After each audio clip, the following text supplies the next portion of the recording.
Hello everyone and welcome back to another video on the channel. Today we're going to be recapping and ranking all 18 films that I watched at this year's 2023 Sundance Film Festival online version. I got to see 18 of these films that I really loved for some of them and I really thought were just okay for a lot of the others, but all of these I do think was worth watching in some way or another. They all have value. They all got into this film festival for a reason, so I'm very excited to get into all of these. If you want to see slightly more in-depth reviews for a couple of these films, like Sometimes I Think About Dying, like Magazine Dreams, and like Shortcomings, I have full reviews out for all three of those. I'll link them in a little playlist, but without further ado, let's start off with number 18. At number 18 is going to be a film called Sorcery. This movie is about the little girl who has her father killed right in front of her eyes by these German settlers, and so she seeks out a witch in the woods in order to find some sorcery powers that she can exact her revenge on the people that have wronged her family. And I will say that it's very rare for a young actress like Valentina Valise at her very young age to be able to carry a movie as much as she does in this film. I won't say that I necessarily really loved this movie in any way. I think that the movie has value in that lead performance. She is so great in this film. Like I said, she absolutely carries this thing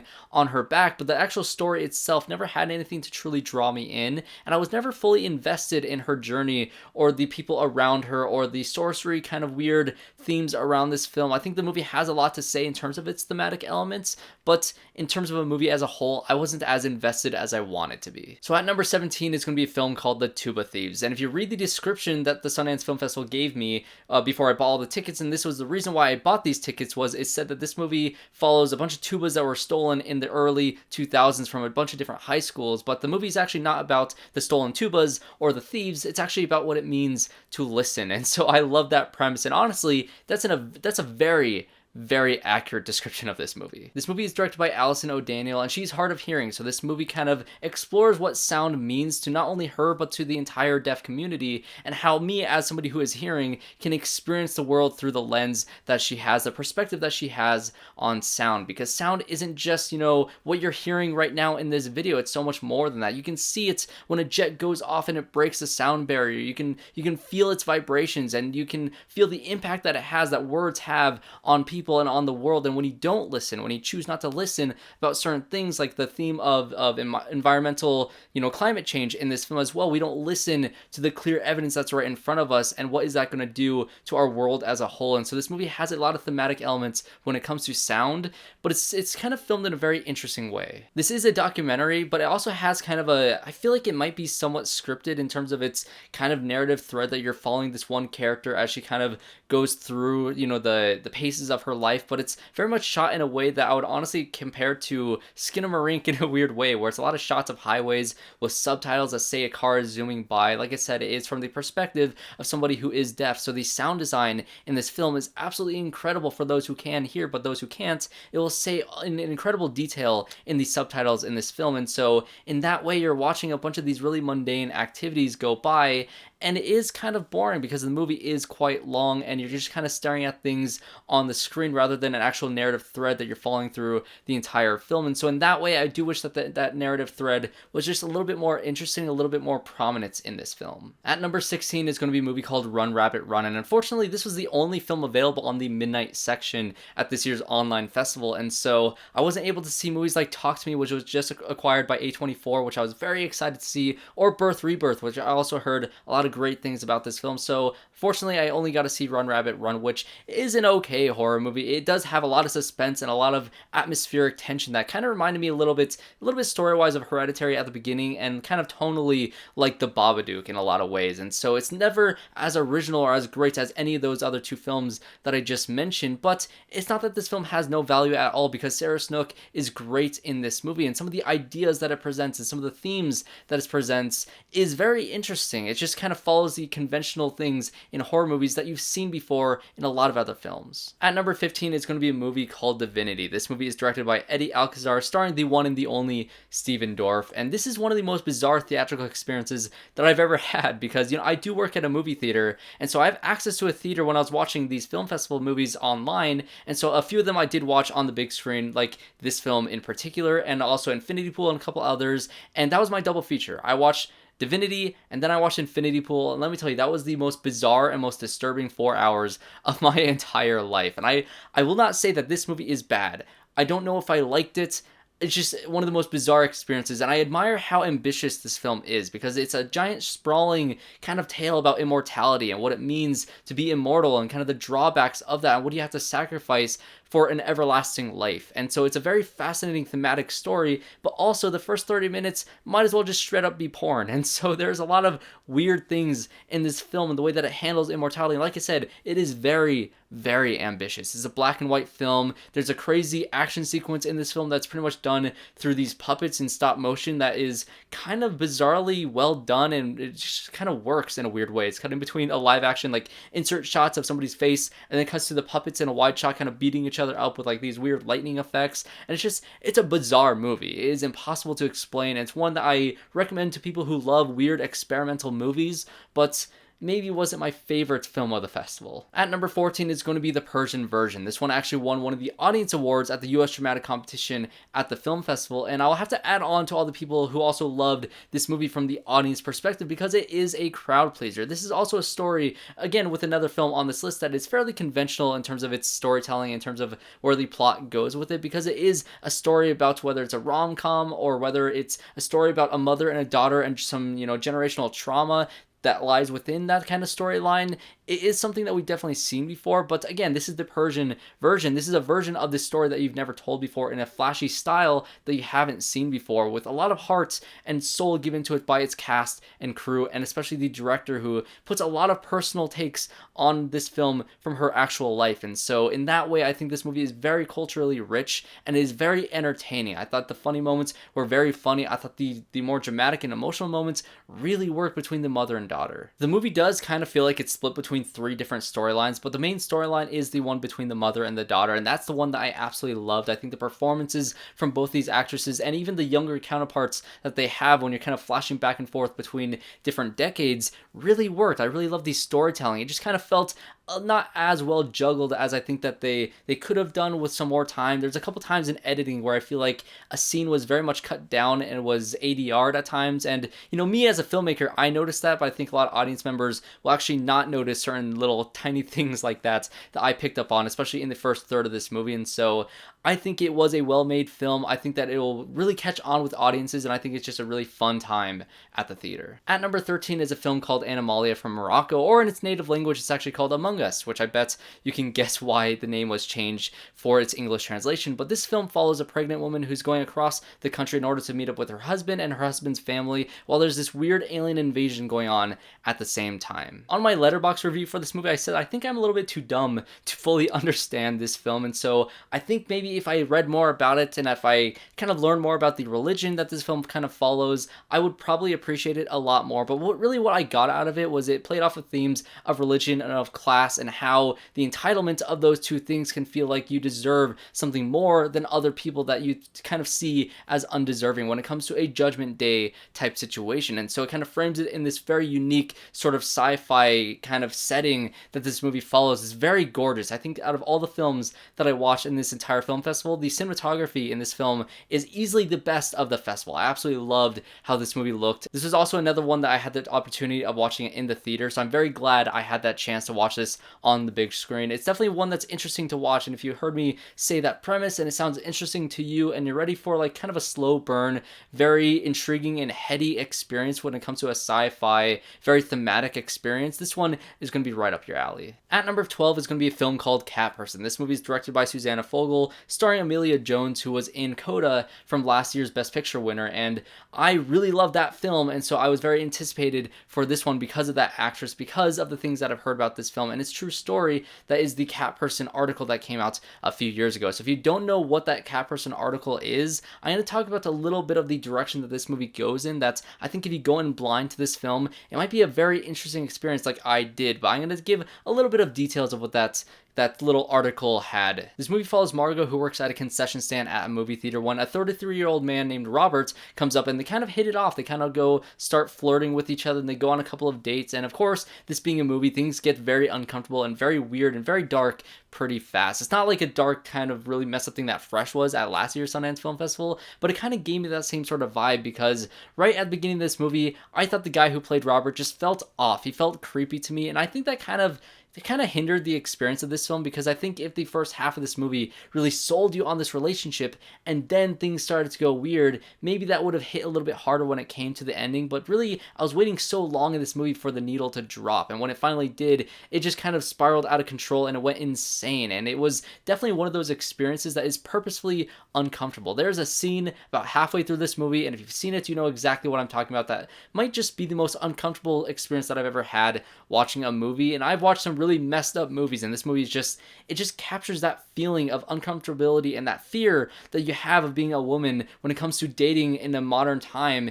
It is terrifying, it is very uncomfortable, and it's very purposefully so that way. And so this movie has gotten very divided kind of reactions out of the film festival. A lot of people have hated the movie, a lot of people really like the movie, and me, I'm kind of a little bit split down the middle. But at the same time, I think it accomplishes exactly what it sets out to do, which is exactly what the article did, which makes you uncomfortable because of this situation. And so this is a movie that I am excited for people and just general audiences to see, just because of the conversation that will come out of this film. And so love it or hate it is definitely an experience that is worth watching. At number 11 is going to be a film called The Cult at the End of the World. And this film follows a cult that was in the 80s and the 90s in Japan that kind of had a lot of political influence, had a lot of just crazy influences on the country at that particular time in its history, that had a lot of control, that had a lot of very shady things happening in the background. A lot of people got hurt, and it kind of leads up to this terrorist attack that they pulled on the country of Japan, in this very shocking and very disturbing tale that is a true story, because yes, it is a documentary. All this stuff really did happen and has very terrifying implications that has a lot of relevance in our world today when it comes to different cult-like behaviors that you see in our everyday lives, like when you see it in political kind of, campaigns and political extremism that you see in our real world, just in modern times today. That is exactly what you see, and what it led to in this documentary has terrifying implications of what it could have on modern day civilization. And so it is just a very, very disturbing and very interesting tale by the last half of this documentary, but it is slightly longer. It does take its time to kind of set up exactly who all these people are at the first half of it. And so I was kind of a little bit interested at first, but once it got really disturbing, once it got into the larger implications of what this movie is trying to say, that is when I got really invested in this story. At number 10 is another documentary called Fantastic Machines, and this movie chronicles the evolution of cameras throughout the history of ever since it was invented in the early 1800s. And so you get to see from the very first picture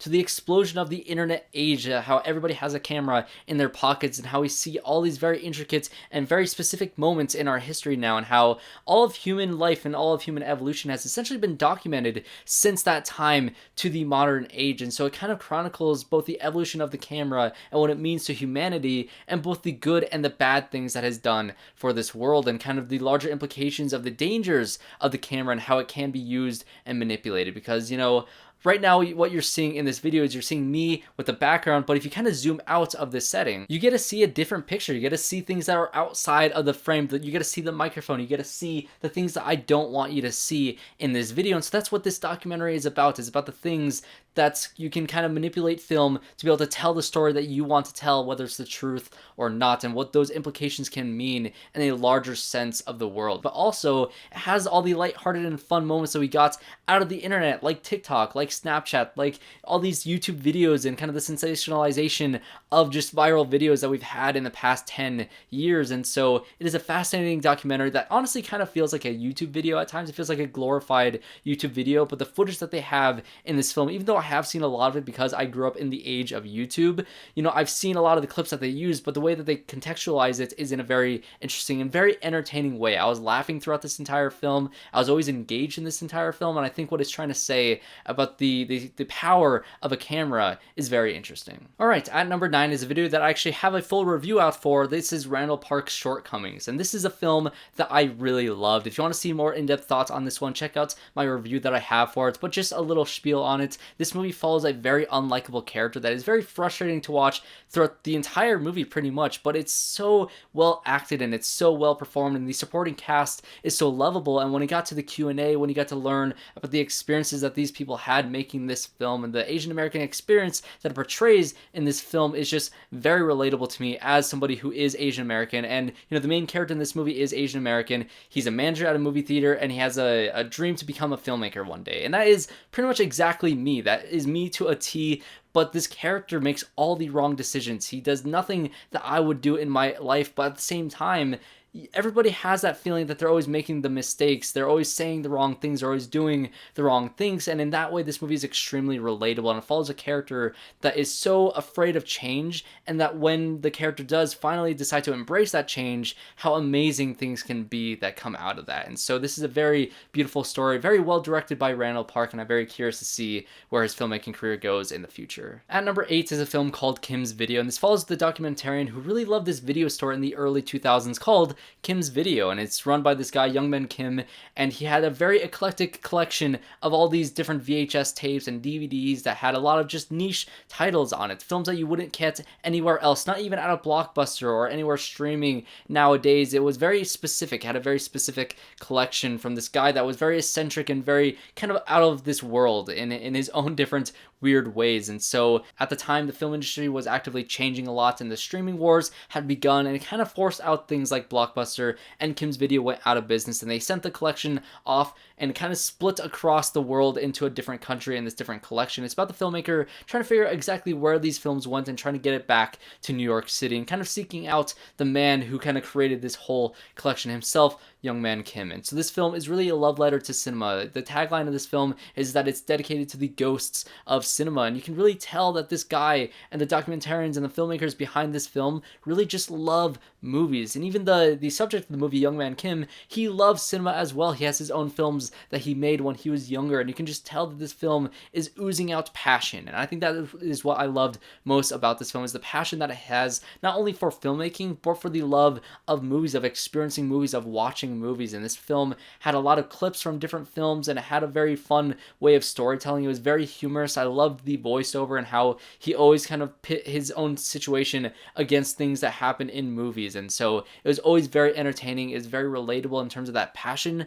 for films that everybody who went to this film festival has, and it just really struck a chord with me. At number 7 is going to be the film that actually won the highest award at the film festival when it comes to US dramatic competition, and that is the Jury Award. This film is called 1001. It's directed by A.V. Rockwell, and it follows a mother who essentially kidnaps her own 6-year-old son out of the foster care system in order to raise him herself. And so it kind of spans throughout a couple decades as he grows up, and as they have this relationship that's strained at parts, that's lovely at other parts, that kind of goes in a direction that you will never expect as you kind of follow an ever-changing New York City over these 2 decades that this movie spans. And it is an absolutely beautiful movie. This movie stars Teyana Taylor, William Catlett, and Josiah Cross, who plays the older Terry, and I loved all 3 of these actors in this film. They were phenomenal in this. Their chemistry and their scenes together were all very emotional, very hard-hitting, and just they were so great in this film. And when I talk about passion in these film festivals, all these are very independent, small movies. There's not really a big,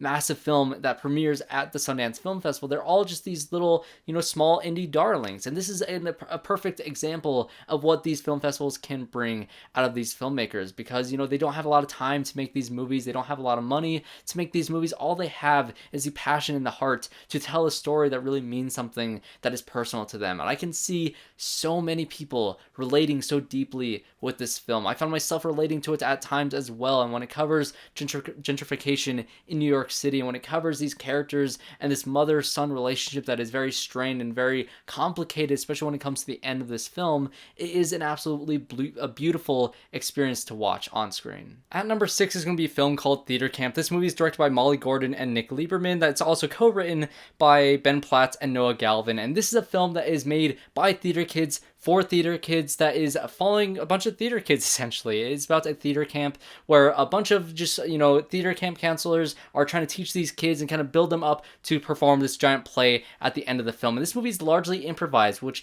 if this sounds like it could be a disaster, it very well could have been a disaster, because you have a largely improvised movie about a bunch of theater kids trying to make a movie about theater kids that could have been very kind of on the nose, very inside baseball, very kind of niche to that very specific audience, and not really branching out to a large larger group of people, but this movie is so incredibly funny and has so many talented people in this cast. Molly Gordon and Ben Platt play the main two camp counselors in this film, and their chemistry together is so great. They are such great friends in this film, such great friends in real life, and you can feel that on screen, and their comedy that they have and the way that they bounce off of each other and the way they interact with the kids in this film, which the kids are all brilliant as well. They are such great talented young actors and actresses in this film that just kind of bring life to this film. But really the star of this film was Noah Galvin as Glenn. He entirely stole the show, and this movie actually has a lot of cast members from Booksmart, and this was the guy that was kind of obnoxious in that film and always had very funny lines in Booksmart, and here he does the exact same thing. He steals the show. He is so incredibly talented. I will watch anything that Noah Galvin is in at this point. He's just one of the funniest actors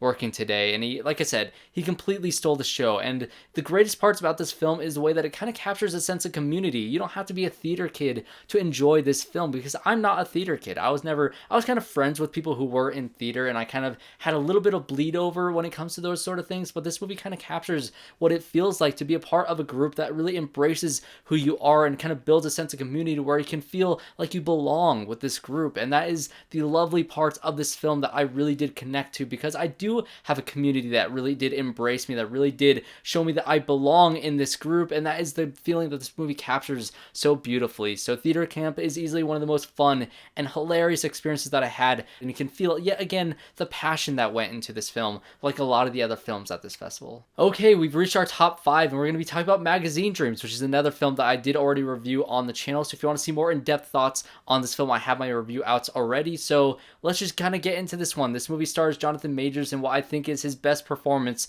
to date. This is Jonathan Majors' year. He's going to be in Ant-Man and the Wasp: Quantumania as his kind of first outing as Kang the Conqueror, the next big bad for the MCU, which is great for him, but he's also the villain in Creed 3, which is the directorial debut of Michael B. Jordan, so that's very exciting. But this is the film that I really hope kind of maintains its word of mouth when it comes to the fall award season later this year, that kind of bleeds into the award season next year for the next year's Oscar campaign, because Jonathan Majors deserves an award, many accolades for his performance in this film that I would honestly kind of compare to Joker meets Whiplash. That is what this movie is, and at times it feels a little bit too close to those films in terms of the story and the plots of this film, but the character that this movie follows and the direction by Elijah Bynum is so unique and interesting, and the ending of this film has just that glimmer of hope in this very dreary and dark and depressing movie that just, you're following a character that you just want to root for so badly. You want them to succeed. You want them to be happy despite all the things that are thrown at them throughout their life, and it's just a heartbreaking film that just has the most slight glimmer of hope by the end of it. That it was one of the most stressful and rewarding experiences at the festival. At number 4 is yet another one of my most anticipated films of the festival, and that is Rachel Lambert's Sometimes I Think About Dying, starring Daisy Ridley. This is a film that follows such an introverted and quiet and kind of just very laid-back character that kind of, lives on her own. She does everything very quietly in the corner. She doesn't really interact with the other people that work at her office, and it just kind of follows just her very mundane, everyday life, where she occasionally thinks about dying every once in a while. And it's a very sad character, but once something is thrown in her way and her life kind of changes because there's a wrench in her routine, it kind of explores this character and how she kind of strives for this human connection that she's never had before. And this movie is a beautiful exploration of depression, of love, of connection with people, and kind of learning how to live with other people and how to kind of come out of your shell a little bit. And this is a movie that I very much connected to. I think the main character is one of the most relatable characters that I've seen in film in a while, and this is yet another film that I have done a review for more in depth. You should definitely go check out that review for more of my thoughts on this film, but it really was a beautiful film. Okay, I'm losing my voice, so I'm going to go through this one fast. It is Infinity Pool is my number 3 of the film festival. I technically didn't watch it with Sundance. I caught it in theaters because it was also released this weekend, but it did premiere just a week prior at the Sundance Film Festival, so I'm counting it. Why not? This movie is bizarre and weird and messed up, and I have a spoiler review out for it right now on the channel. Alright, so we've reached the top 2, which are both award winners at this festival. This next one won I think it was the US Dramatic Documentary Competition. It is called Beyond Utopia. This movie follows a family, a mother, husband, their 2 little children about 4 years old and 6-year-old, and their 80-year-old grandmother escaping from North Korea. And this movie has some of the most stressful and insane footage I've ever seen, and it stressed at the very beginning of it, and along with all the Q&As, that none of the footage in this movie was reenacted or recreated. They really did hide these cameras around. They kind of, during through the path of escaping North Korea. You get to see footage that you can never really get to see from inside of North Korea that is absolutely terrifying and heartbreaking. This is one of the most difficult movies to watch because of how stressful it is, of how heartbreaking it is to see into this world, and you kind of don't realize the luxuries that you have in our life because a lot of people don't have these things when it comes to this country in particular, and that oppression that these people are so desperately trying to escape. It is one of the most harrowing experiences that I've had watching a film in a few years. Honestly, this is probably one of my favorite documentaries of all time, next to Free Solo. This is definitely one of the hardest hitters that I've ever seen, especially at this film festival. One of the greatest documentaries ever. It is so good. All right, we've reached the #1 film of this year's film festival, for me at least, my personal favorites, and also the Festival Favorites Award winner at this year's Sundance Film Festival 2023, and that is Radical. This movie is directed by Christopher Zala, starring Eugenio Derbez, who was also in Coda, which was also the festival favorites and the big winner of that film festival at that year's Sundance, which also went on to win Best Picture, and he was also playing a teacher.